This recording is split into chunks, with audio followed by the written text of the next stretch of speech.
안녕하세요. 오늘은 신약 함께 걷기 10번째 시간을 함께 갖도록 할게요.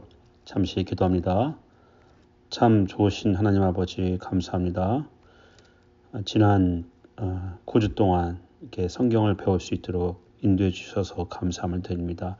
저희들이 배운 내용들이 조금이나마 우리의 신앙에 도움이 되고 또 유익이 되고 도전이 될 수 있도록 저희들이 하나님 잊지 않고 또 그 말씀을 붙잡고 살아갈 수 있도록 은혜를 주시고 지혜를 주시고 또 하나님께서 필요한 것들을 허락하여 주옵소서.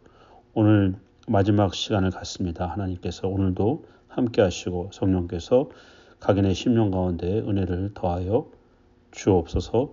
예수 그리스도의 이름으로 기도합나이다. 아멘. 오늘은 예수님 공생이 2년차 이제 계속되는데요. 여러분 보시면 강의 노트 보시면 1번 풍랑을 잠잠케 하시는 예수님 한번 같이 읽어볼게요. 마태복음 8장 23절에서 27절까지입니다. 시작. 배에 오르심에 제자들이 따랐더니 바다에 큰 놀이 일어나 배가 물결에 덮이게 되었을 때 예수께서는 주무시는지라. 그 제자들이 나와 깨우며 이르되 주여 구원하소서 우리가 죽겠나이다.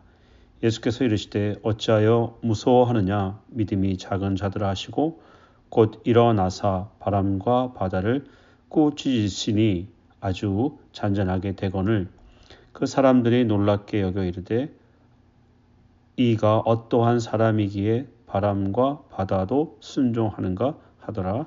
아멘. 네, 그 고대 히브리어에서는 호수란 단어가 없었습니다. 그래서 지중해를 큰 바다로 명시하고 또 그 외에는 이제 작은 바다로 이렇게 불렀습니다. 그래서 호수인 갈릴리도 이 바다가 아니죠, 호수죠. 내륙에 있으니까요. 때로 그 바다라고 이제 부르게 된 것이죠. 그래서 이름들이 이제 갈릴리 바다, 성경에 보니까 갈릴리 바다, 게네사렛 호수 그 옆에 그림을 보시면 가버나움 밑에 보면 게네사렛, 그래서 게네사렛 호수다 이렇게 부르기도 했고요. 그 밑에 가면 이제 디베랴 해서 이제 디베라 바다, 디베라 호수 이렇게 부르기도 했습니다. 다양한 이제 이름으로 이제 붙였는데 여러분 가보신 적이 있는지 모르겠지만 미국에 그 미시간 호수가 있죠. 아주 큰 호수입니다. 정말 이렇게 얘기를 안 하면 이제 바다 같죠. 예, 그래서 미시간, 위스콘신, 일리노이, 그다음에 인디애나 이렇게 접해 있는 큰 호수입니다.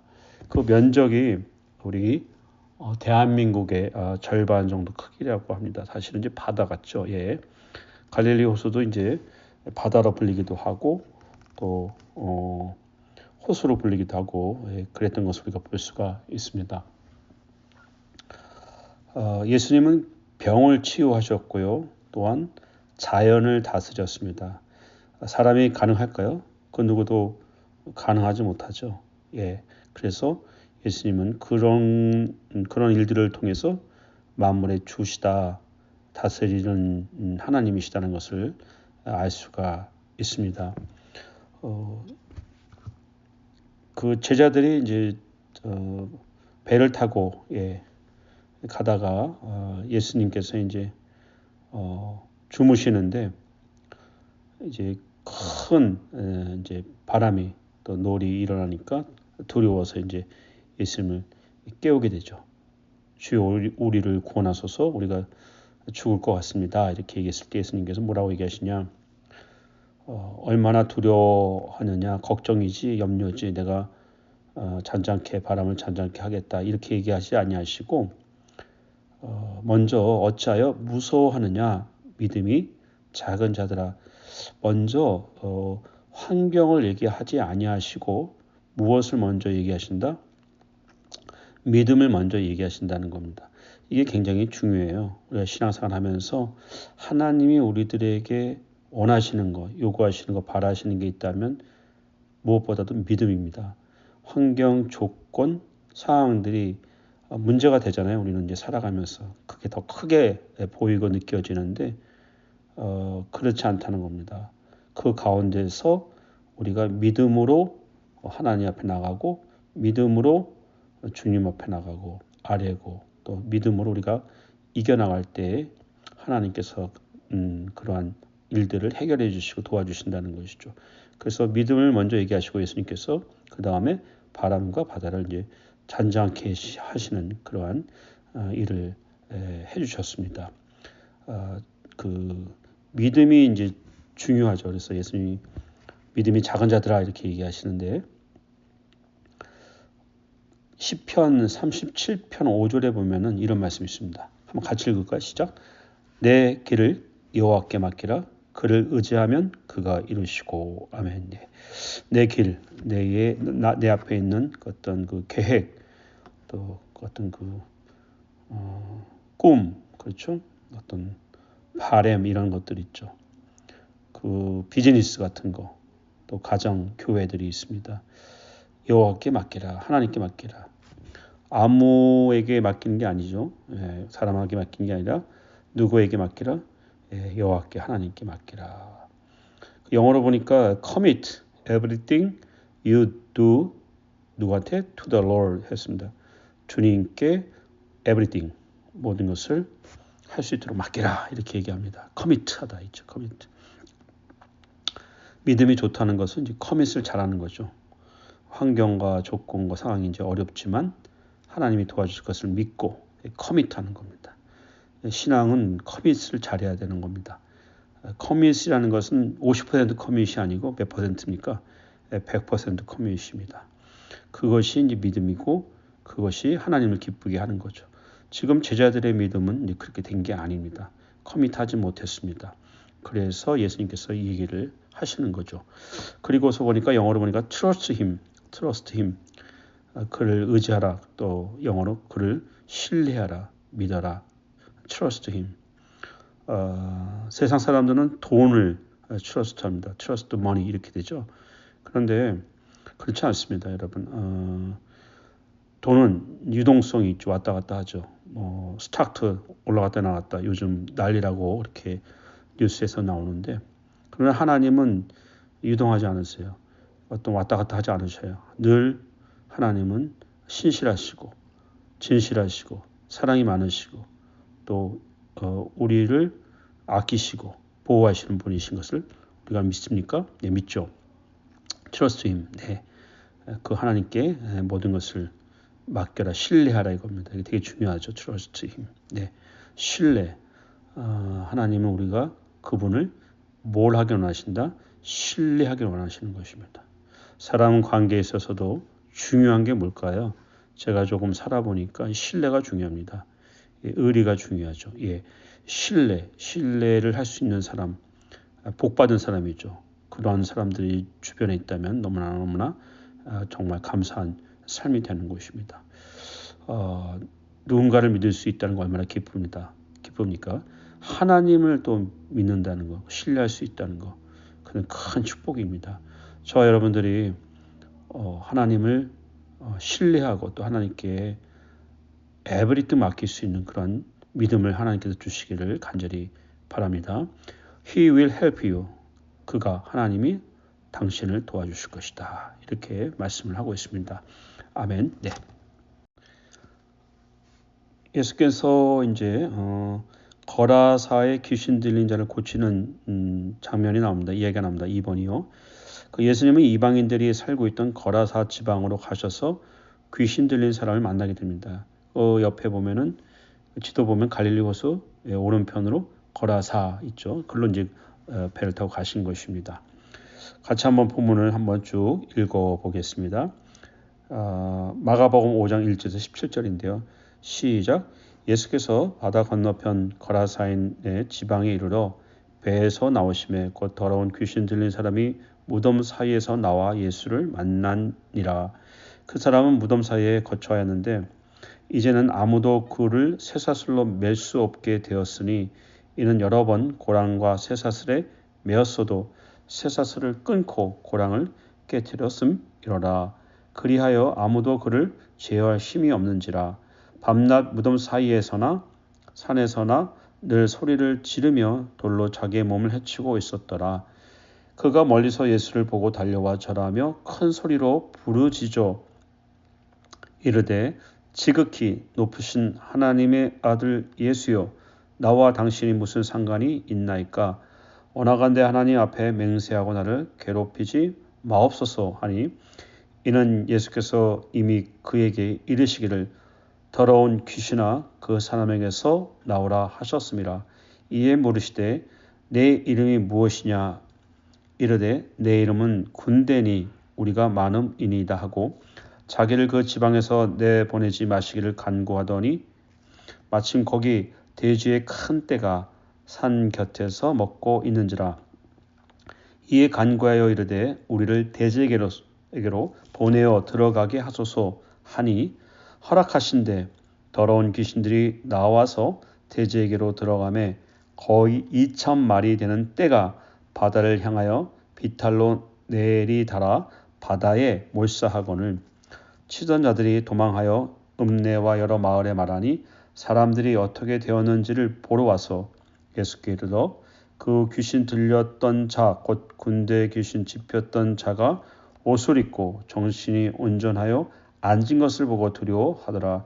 이에 귀신 들렸던 자가 당한 것과 돼지의 일을 본 자들이 그들에게 알림에 그들이 예수께 그 지방에서 떠나시기를 간구하더라. 아멘.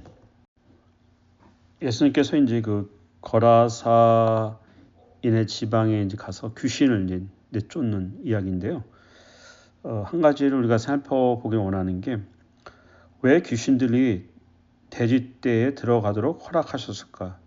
귀신들이 돼지떼에 들어가도록 왜 예수님께서 허락하셨을까? 이제 세 가지로 좀 살펴볼 수가 있습니다. 첫 번째가 아직 귀신들을 완전히 멸망시킬 최후의 심판이 이르지 않았기 때문에 잠정적인 활동을 허락하셨기 때문입니다. 그래서 이제 귀신들이 이제 활동을 하는 거죠. 두 번째는 귀신들의 잔인성과 그들의 목적이 파멸과 죽음이라는 것을 보여주시기를 원하셨다. 공중의 권세 잡은 자, 그렇죠? 악한 영들, 이게 다 마귀와 이 귀신들이잖아요. 그 어둠이죠, 파멸이죠, 멸망이죠. 예. 예수님은 이제 생명을 주시는 분, 빛이죠. 풍성이 그것도 풍성이 주신다고 요한복음 10장 10절에서 말씀하지 않으십니까? 그거랑 이제 반대되는 거죠. 그래서 예수님 하나님의 나라가 임하시면서 이 악한 세상, 악한 영의 다스리는 세상이 이렇게 물러나가는 그런 것을 여기서 귀신의 역사를 통해서 보여주고 계십니다. 세 번째로 동물들의 죽음을 통해서 거라사의 이방인들에게 귀신의 정체를 밝히고 주님을 믿게 하기 위해서였다. 네, 귀신의 정체, 귀신이 있다 없다. 귀신이 있습니다. 예, 복음서에 보면은 굉장히 많이 그 귀신에 대한 이야기가 나옵니다. 이제 그 하나님의 나라가 임하시면서 그게 이제 어둠이 물러가는 그런 이야기들인데 예수 그리스도로 말미암아 그것이 축출되는 거죠. 사라지게 만드는 건 약화되게 만드는 것이죠. 그 싸움을 이제 하는 거죠. 그것을 이제 보여주는 거죠. 그래서 예수님께서 하나님이심을 귀신을 내쫓을 수 있는 또 병을 치료하실 수 있는 분, 자연을 다스릴 수 있는 분은 하나님 외에는 없거든요. 그러니까 하나님이시다, 하나님의 아들이시다, 메시아다 이것을 이제 보여주는 그런 이야기입니다. 귀신의 존재, 귀신이 있냐 없냐, 21세기 과학이 발달되니까 뭐 귀신이 없다 그렇게 주장하는 사람도 있는데 성경은 그렇게 얘기하고 있지 않습니다. 귀신은 있죠. 그리고 귀신은 타락한 천사들입니다. 악한 영들이죠. 사람의 영혼이 아니고 타락한 천사들입니다. 그래서 이제 마귀가 이제 그것을 컨트롤하죠. 예, 악한 영들입니다. 그것을 우리가 인정할 때에 또 우리가 성령도 인정할 수가 있죠. 귀신이 없다, 악한 영이 없다, 마귀가 없다. 우리는 그렇게 그들의 주장, 잘못된 주장을 인정하지 않고 성경이 말씀하는 대로 또 우리가 살면서 그 악한 일들을 보면서 배후에는 때로는 악한 영, 사단의 역사, 귀신들의 역사가 있다는 것을 우리가 느끼게 됩니다. 그것을 우리가 좀 기억을 할 필요가 있습니다. 두려워할 필요는 없습니다. 그들은 우리를 이제 잡아먹을 것처럼 이렇게 막 겁을 주지만 우리가 예수 그리스도의 이름으로 대적하면 그들은 어떻게 된다? 물러간다고 그랬습니다. 예수님의 어떤 피의 공로, 보혈의 공로, 십자가의 공로로 능력으로 우리 또한 물리칠 수가 있다는 것입니다. 두려워하지 않기를 바랍니다. 우리 안에 누가 계셔요? 그리스도의 영, 하나님의 영, 성령이 우리 안에 계시기 때문에 우리를 보호하고 계십니다. 두려워하지 마시고 믿음으로 이겨나갈 수 있기를 바랍니다. 3번은 12회를 혈루병으로 고통당하던 여자를 치유하심, 마가복음 5장에 나오는 얘기인데요. 같이 한번 읽어볼게요. 시작. 25절입니다. 12회를 혈루증으로 알아온 한 여자가 있어 많은 의사에게 많은 괴로움을 받았고 가진 것도 다 허비하였을 때 아무 효험이 없고 도리에 더 중하여졌던 차에 예수의 소문을 듣고 무리 가운데 끼어 뒤로 와서 그의 옷에 손을 대니 이는 내가 그의 옷에만 손을 대어도 구원을 받으리라 생각함이더라. 이에 그의 혈루 근원이 곧 마름에 병이 나은 줄을 몸에 깨달으니라. 예수께서 그 능력이 자기에게서 나간 줄을 곧 스스로 하시고 무리 가운데서 돌이켜 말씀하시되 누가 내 손에 옷을 대었느냐. 뒷장입니다. 하시니 제자들이 여쭤오되 무리가 에워싸미는 것을 보시며 누가 내게 손을 대었느냐 물으시나이까 하되 예수께서 이 일 행한 여자를 보려고 둘러보시니 여자가 자기에게 이루어진 일을 알고 두려워하여 떨며 와서 그 앞에 엎드려 모든 사실을 여쭈니 예수께서 이르시되 딸아 내 믿음이 너를 구원하였으니 평안히 가라. 내 병에서 놓여 건강할지어다. 아멘. 네, 이 혈루증, 혈루병 앓는 여자의 이야기가 좀 안타깝죠. 너무너무 참 아프고 상처가 많은 것을 이렇게 볼 수가 있습니다. 12회, 12회, 12년, 12회니까 굉장히 힘들었겠죠. 1, 2년 아파도 힘든데 그 피가 이제 아래로 쏟아지는 그런 병이라고 얘기하는데요. 보니까 많은 의사를 찾아갔어요. 많은 의사. 한두 명이 아니라 아마 동네에 있는 주변에 있는 의사들을 다 찾아간 것 같아요. 26주를. 그런데 좋은 얘기를 못 들었습니다. 많은 괴로움을 받았어요. 의사를 만났으면 이렇게 좋은 얘기, 위로의 얘기, 소망의 이야기를 들어야 되는데 그런 진단을 받아야 되는데 다 일일이 불가능하다, 어렵다, 힘들다 이렇게 부정적인 이렇게 소리를 들으니까 너무너무 괴로웠던 겁니다. 그렇죠? 그리고 의사들을 만나러 다니니까 제대로 사는 생활을 또 하지 못하고 있는 돈은 어떻게 됩니까? 거기 보니까 26절에 보니까 다 허비하였다. 없는 거예요. nothing이 거의. 예. 그러니까 이제 굉장히 너무 힘든 상태죠. 거기다가 아무 효용이 없어요. 근데 도리어 더 어떻게 됩니까? 나빠졌대요. worst to worst를 이렇게 되는 겁니다. 조금 진전이 있고 좀 나아지는 게 있으면 위로가 될 텐데 돈은 돈대로, 시간은 시간대로 또 뭐 노력은 노력대로 다 해봤는데 더 나빠졌대. 참 절망적인 순간이겠죠. 이런 상황이 되면 참 정말 살기 싫은 그런 마음일 것입니다. 그러던 차에 하나님의 은혜인데 예수라는 분이 지나간다는 겁니다. 마을에. 그래서 이제 마지막 이제 찬스다 생각하고 예수님께 갔는데 너무 이렇게 무리들이 많은 거예요. 어떻게 합니까? 이렇게 어떻게 할 수가 없어서 그러다가 예수님의 옷에만 손을 대도 나음을 입겠다는 그 믿음이 생기는 겁니다. 그 생각이에요. 그렇죠? 그렇게 되면서 예수님의 옷자락을 조금 만진 것 같아요. 예수님이 그걸 아시고 물어봅니다. 누가 내 옷자락을 만졌느냐? 이렇게 얘기합니다. 그때 이제 여자가 그 얘기를 듣고 두려워해서 그 앞에 엎드려서 예수님 앞에 엎드려서 모든 사실을 다 이제 이야기합니다. 그때 예수님께서는 칭찬해 주시죠. 딸아, 네 믿음이 너를 구원하였다. 고침받았다. 또 평안히 가라. 내 병에서 이제 놓여서 이제 다 치료받았다는 얘기죠. 건강한 자들이 축복의 말씀을 해주십니다. 참 한 여자지만 얼마나 안타까웠을까. 뭐 가족들도 뭐 거의 떠났겠죠. 주변에 그 재정도 어려웠고 또 관계들이 다 무너졌겠고, 그렇죠. 뭐 제대로 뭐 그게 더러운 병이라고 생각하니까 사람들이 같이 생활하지 않고 만나지 않았을 것입니다. 건강은 건강대로 더 나빠지고 절망적인 순간에서 누굴 만나는가? 예수를 만나게 됩니다. 가정적으로, 육체적으로, 사회적으로, 물질적으로, 정신적인 고통, 참으로 다 떠나고 아무도 없고 좀 외롭고 힘들 때, 이때 누구를 생각해야 돼요? 이때는 예수를 생각해야 됩니다. 예수님을 생각해야 됩니다. 그것이 여자의 믿음으로 예수님을 칭찬해 주셨고, 거기에도 예수님의 축복과 위로가 있었습니다. 그러니까 우리가 힘들 때 나만 생각하고 그 문제만 생각하면 해결점이 없습니다. 더 어떻게 됩니까? 더 중요해진다고 하죠. 더 중요해지는 거예요. 나빠지는 거예요. 그럴 때는 어떻게 됩니까? 예수님의 옷자락만 만져도 낫겠다. 그 믿음이 필요한 거예요. 그 예수님을 묵상하고 예수님을 생각하고 그리고 하나님을 생각하고 그러면서 하나님 앞에 기도하고 이렇게 하나님 앞에 나아갈 때에 그 옷자락 만지는 심정 있잖아요. 간절한 심정. 그때 어떻게 됩니까? 그 문제가 해결되고 열려지고 하나님께서 도와주시고 믿음 가운데 회복이 된다는 그런 말씀을 해주시는 것이죠.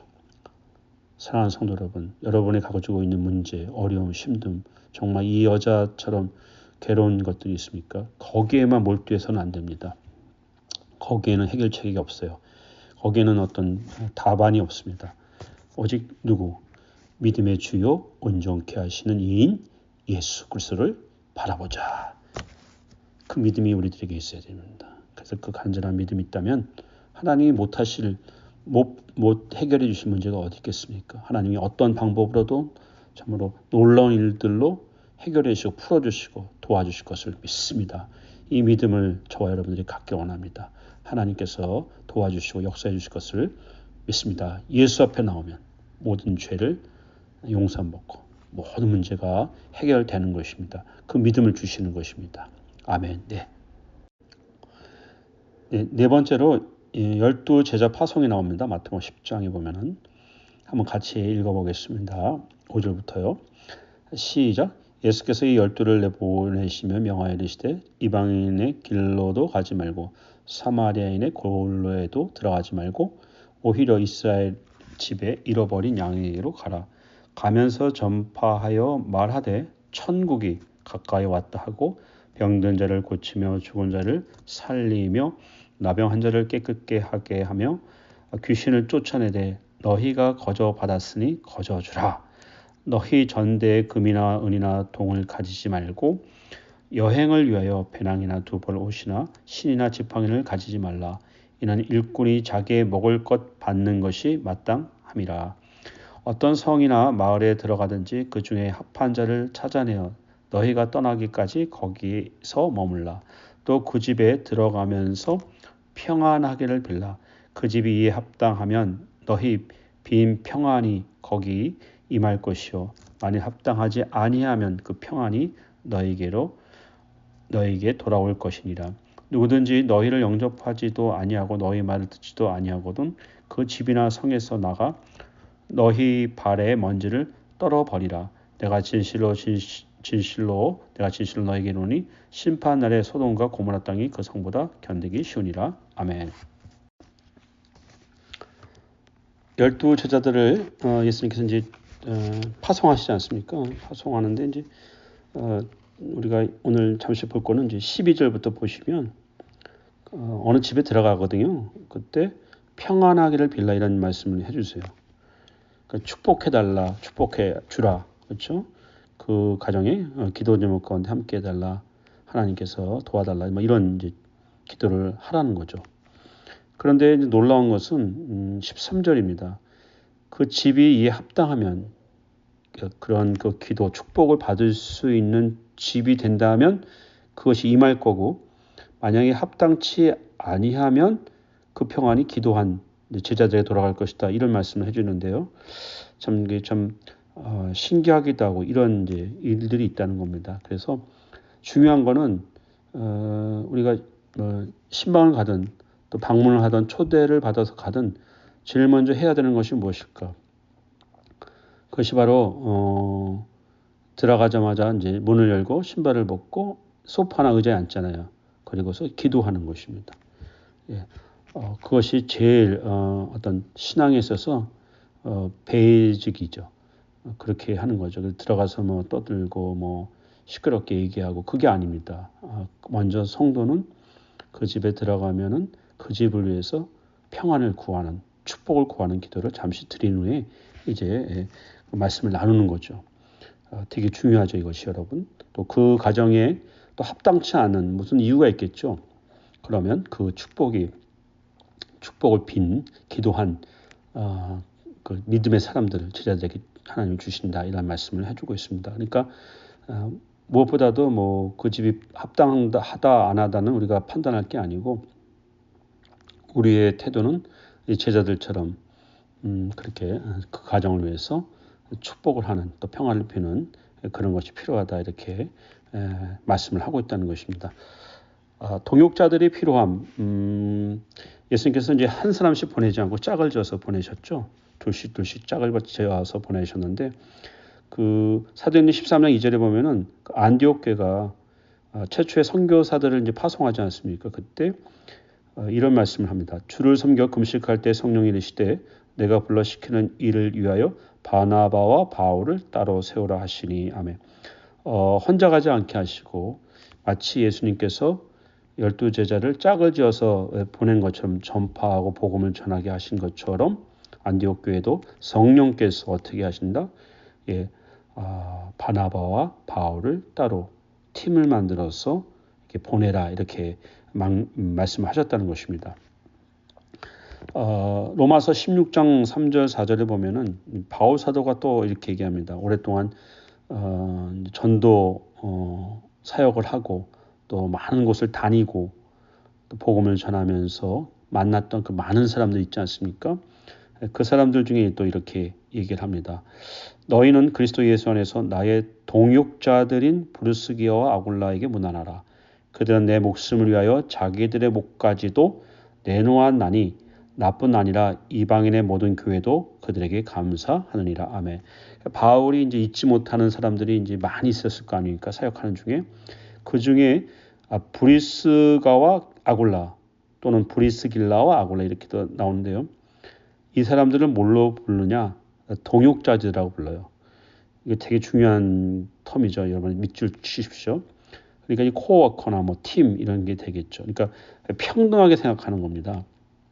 바울은 자기가 사도고 이 사람들은 뭐 그냥 믿는 사람인들이라니까 차이가 있다 이렇게 생각하지 않고 동역자들 같이 땀 흘리고 같이 수고하고 같이 기도하고 주의 복음을 위해서 나라를 위해서 수고했던 브리스기아 아굴라 예를 들어서 이렇게 얘기하는 것이죠. 동역자들이 필요한 것입니다. 혼자서 할 수 없습니다. 우리가 이제 그 교회를 섬길 때 어떤 개념으로 섬겨야 되느냐? 이렇게 한국 교회, 한인 교회는 이제 이게 약했던 것 같아요. 전에는 지금 많이 이제 이게 많아지고 있는데 동역자 개념이 가져야 됩니다. 동역자 개념. 담임 목사와 장로님들, 시무장로님들 동역자의 마인드로 해야 되죠. 그렇죠? 그리고 또 성도들은 성도들끼리 또 목사가 또 성도들하고 또 이렇게 모든 지체가 있고 직분이 있지만 그 역할은 다르지만 어떤 마인드가 있어야 된다. 저변에는 동역자들의 마인드가 있어야 되는 거예요. 동역자. 그러니까 서로 함께 어깨 동무를 하고서 가는 주의 교회와 나라를 섬기는 자세가 필요한 겁니다. 이거는요 되게 중요합니다. 그러니까 우리가 교회를 섬기고 수고하고 이러면서 이 경쟁자라는 생각을 하면 안 됩니다. 이렇게 되면 이제 문제가 생기죠. 내가 잘났다, 너가 못났다, 뭐 이런 식으로 그렇게 생각하면 안 됩니다. 이건 경쟁자고 성경적이지 않습니다. 팔이 발 보고 야 팔이 내가 더 낫지 발 너는 뭐 쓸모 있냐? 눈이 손가락 보고서 눈이 더 중요하지 뭐 손가락이 중요하냐 이렇게 하지 않는 것입니다. 주님 안에서는 다 중요하죠. 같은 지체고 같은 몸입니다. 그렇기 때문에 협력 대상입니다. 경쟁 대상이 아니고 무슨 대상이다? 협력 대상입니다. 다른 말로 동역자, 그렇죠? 이 마인드, 그렇게 할 때 우리가 우리 지체들을 소중히 여길 수 있고 또 그렇게 함으로 인해서 하나가 되고 거기에 시너지 효과가 나타나고 주의 교회를 이렇게 아름답게 섬겨갈 수가 있죠. 감사한 것은 저희 교회 난가전학교회 성도님들 보면은 서로가 경쟁 상대가 아니라 협력 상대로 이렇게 동역의 마인드를 가지고 하시는 것을 보면서 너무너무 감사하고 기쁩니다. 그것이 하나님을 기쁘게 하는 거고 그것이 바로 교회의 어떤 모양, 어떤 교회가 가져야 되는 그런 모습이라고 이렇게 믿습니다. 더욱더 동역자의 마인드로 주의 교회를 섬기는 저와 여러분 우리 모두가 될 수 있기를 간절히 바랍니다. 그 줄 쳤죠? 거기는 뭐냐? 복음입니다. 가스펠, 복음, 굿뉴스. 이 복음은 복과 저주를 선택하게 만든다. 이렇게 됩니다. 그래서 전도하러 나가잖아요. 제자들이. 딱 두 그룹으로 나눠지죠. 받는 사람들이 복음을, 말씀을 믿는다, 믿지 않는다. 그렇죠? 복이 되고 나중엔 저주가 된다. 믿는 자들은 복이 되고 그 말씀을 받는 자들은, 영접하는 자들은, 그러나 그 복음을 거절하는 자는 결국은 저주가 되는 양면성을 갖고 있습니다. 복음은 굿뉴스지만 그것을 믿지 않고 받아들이지 않는 자에게는 복이 되지 않죠. 그래서 복음은 복과 저주를 선택하게 만든다. 이것을 우리가 알 수가 있습니다. 마지막으로 5번째입니다. 헤롯 왕에게 목을 베인 세례 요한, 마태복음 14장의 말씀인데요. 같이 한번 읽어보겠습니다. 1절부터입니다. 시작. 그때 분봉왕 헤롯이 예수의 소문을 듣고 그 신하들에게 이르되 이는 세례 요한이라 그가 죽은 자 가운데서 살아났으니 그러므로 이런 능력이 그 속에서 역사하는도다 하더라. 전에 헤롯이 그 동생 빌립의 아내 헤로디아의 일로 요한을 잡아 결박하여 옥에 가두었으니 이는 요한이 헤롯에게 말하되 당신이 그 여자를 차지한 것이 옳지 않다 하였음이라.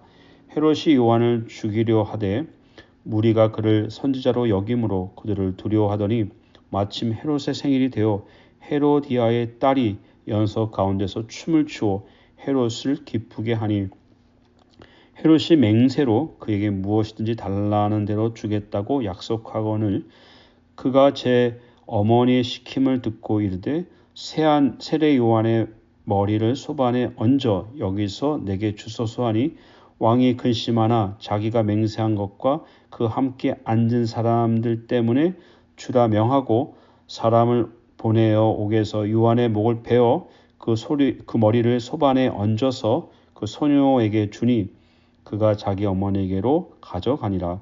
요한의 제자들이 와서 시체를 가져다가 장사하고 가서 예수께 아뢰니라. 아멘.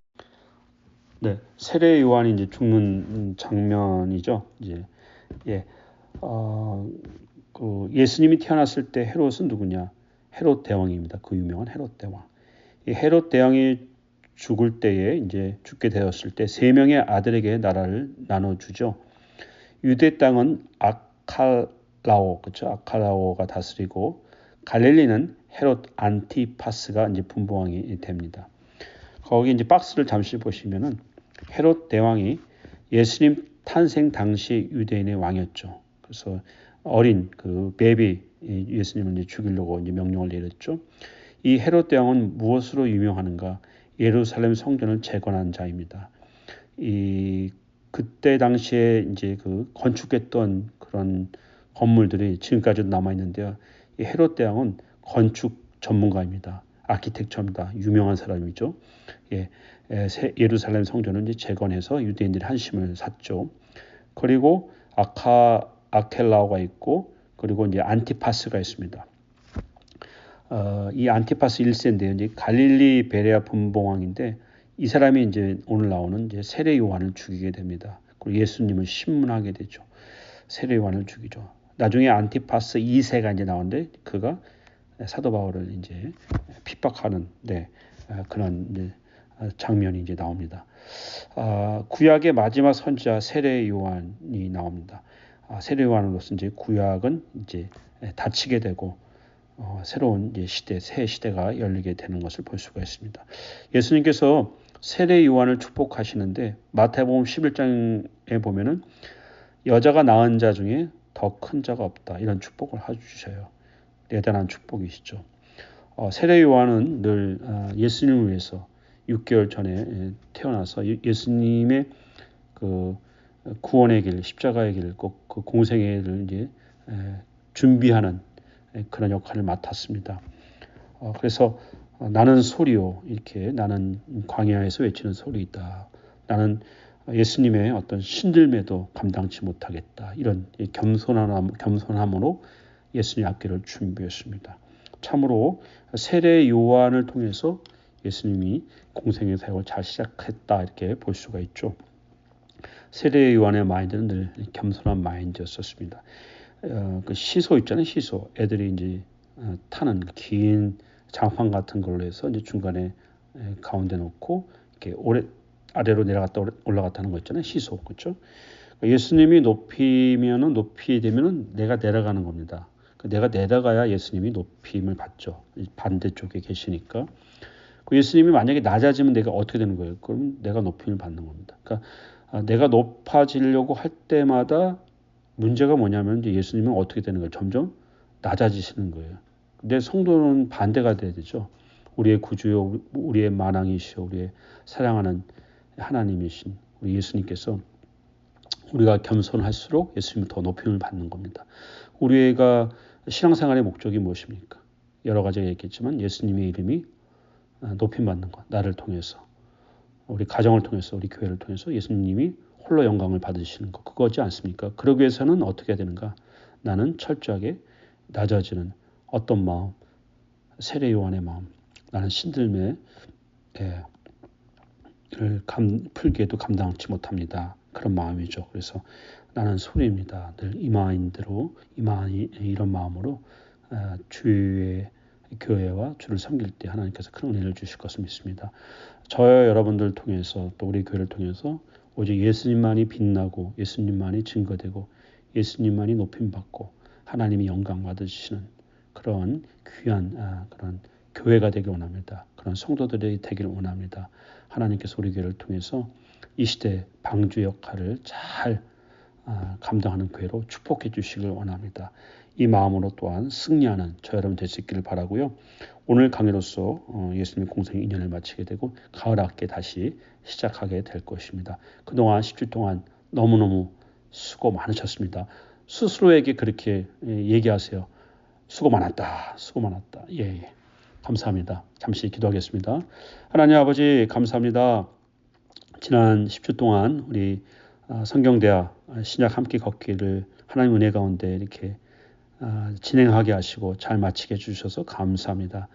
언제나 우리 예수 그리스도를 중심으로 예수님을 사랑하고 하나님을 사랑하고 또 성령을 의지하는 그러한 신앙인이 되게 하여 주시고 때로 힘들고 어려울 때마다 주님을 바라보고 또 주님을 사랑하며 주님을 신뢰하며 나가며 또 하나님의 도우심과 인도하심 가운데 우리가 지는 그런 신앙생활이 아니라 이기는 신앙생활이 될 수 있도록 그런 하나님의 자녀들이 다 될 수 있도록 주님께서 힘주시고 또 복주시고 성령 충만으로 함께하여 주시옵소서. 모든 것을 감사하고 예수 그리스도로 축복하며 기도합나이다. 아멘. 감사합니다.